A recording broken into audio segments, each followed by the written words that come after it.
Hello, my name is Laura Kennedy, and I would like to read you a book. Maybe you've seen the movie before, but books are fun. This is called Mulan.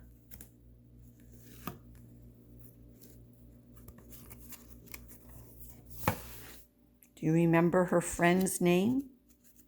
Oh, she has two friends in that picture. Like a powerful dragon, the Great Wall of China winds across the land. It protects the country's farmland and villages, its family temples and miles of bright green rice paddies. Along the wall, soldiers stand guard. Little do they suspect that this great barrier is about to be crossed by an army of Huns led by the ferocious Shan Yu. One afternoon, a young woman named Mulan sadly returned home from the village. Making a good marriage was the way a young Chinese woman brought honor to her family. But Mulan's meeting with the matchmaker that morning had ended in disaster. Her father, Fa Zhu, sat with her. With kind, loving words, he assured his daughter that, like the late blooming blossom that will be the most beautiful of all, she too would bring honor to the family. Boom, boom, boom! Suddenly a loud drum was heard, summoning the people out of their homes. "The Huns have invaded China," a messenger announced. "One man from each family must serve in the imperial army." Then the Fa family was called. Fa Zhu handed his cane to his wife and stepped forward. "No, father," cried Mulan. She knew her father was as brave as he had been in his youth, but he was no longer strong. He would never be able to survive a war. It rained hard that night. Mulan went to the family temple, lit some incense, and prayed to her ancestors.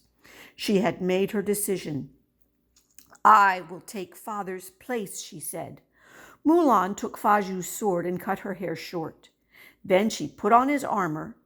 Disguised as a man, she rode her horse, Khan, into the storm. A tiny dragon named Mushu soon raced after her. He wanted to regain his position as a guardian of the Fa family. "I'll make Mulan a hero. That'll show the ancestors," he said. A cricket named Kriki hopped along beside him. "I know I can help," he chirped. "I'm a lucky cricket."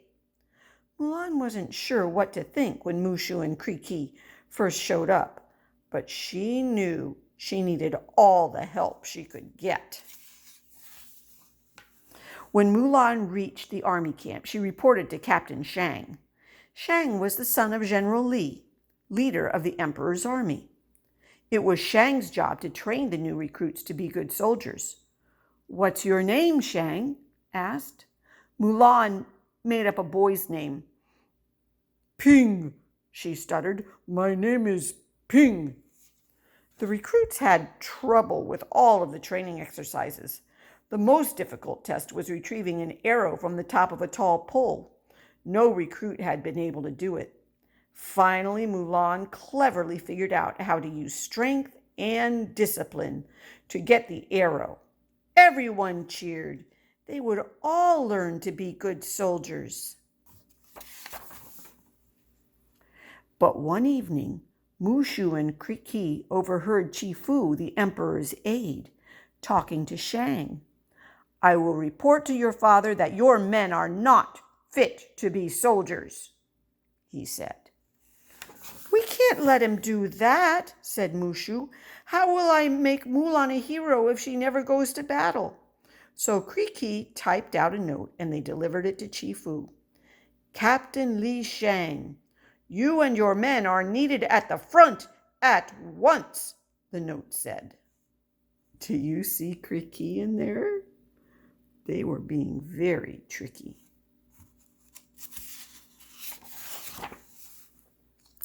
Shang set out immediately with his troops. Soon they came across a burned-out village. that had been attacked by the Huns. Shang was handed a helmet. It was his father's. His heart was heavy with sadness, but he had to face his responsibilities. "We must go to the imperial city," he said. "We are the emperor's only hope." The men trudged on. Suddenly, hundreds of flaming arrows flew down at them. Then, out of nowhere, Shan Yu Hun's army charged at Shang and his men. "Fire the cannons!" yelled Shang. Soon, only one cannon was left. Mulan looked up at the snowy mountain peak and got an idea. She grabbed the last cannon and fired. It slammed into the mountain and shook the snow loose. An avalanche thundered down and swept the enemy away. Mulan leapt on Khan and raced him across the snow to Shang, who lay unconscious. Quickly, she lifted him onto the horse's strong back. Khan skidded dangerously on the steep slope, but the other soldiers helped pull them to safety. When Shang came to, he noticed that Mulan had been wounded. She was taken to the medic's tent. Later, the army medic reported startling news. "This soldier isn't a man. She's a woman. It was a crime punishable by death." "You deceived me," Shang angrily told Mulan. "I will spare your life because you saved mine." The troops marched off, leaving Mulan behind with Khan, Mushu, and Kriki. Mulan was about to head home in disgrace, but from the top of a cliff, she saw Shan Yu and 5 of his soldiers heading toward the imperial city. They were still alive! Mulan galloped off to the city. There she found Shang and told him that the Huns were on their way. "You lied once," Shang said. "Why should I believe you now?" But during the victory ceremony, Shan Yu captured the emperor. Mulan saw Shang frantically trying to break into the palace. "I have an idea how we can get in," she called out to Shang. Mulan dressed her 3 soldier friends, Yao, Ling, and Shang Po, in women's clothes so they could fool the Hun guards. Shang followed them, and they quickly overpowered the guards. On a palace balcony, Shan Yu waved his sword at the emperor. "Bow to me," he demanded. At Mulan's signal, the rescuers stormed into the room. The emperor was taken to safety. Shan Yu was furious. He charged at Mulan. She ran in search of Mushu. "Quick," she told him, "I have a plan." She sent him and Kriki off to the fireworks tower. Mulan ran through the palace, making sure that Shan Yu was following her, and then she led him onto the roof. Mushu landed on the roof. He had a rocket tied to his back. Kriki lit the fuse, and the rocket crashed right into Shan Yu. Mushu jumped off, but the rocket carried Shan Yu away towards the fireworks tower. Kaboom! A spectacular fireworks explosion dazzled the city. Shan Yu was no more. The emperor bowed to Mulan. He gave her Shan Yu's sword and placed his pendant around her neck. "You are a hero," he said. "You have brought great honor to your country and family."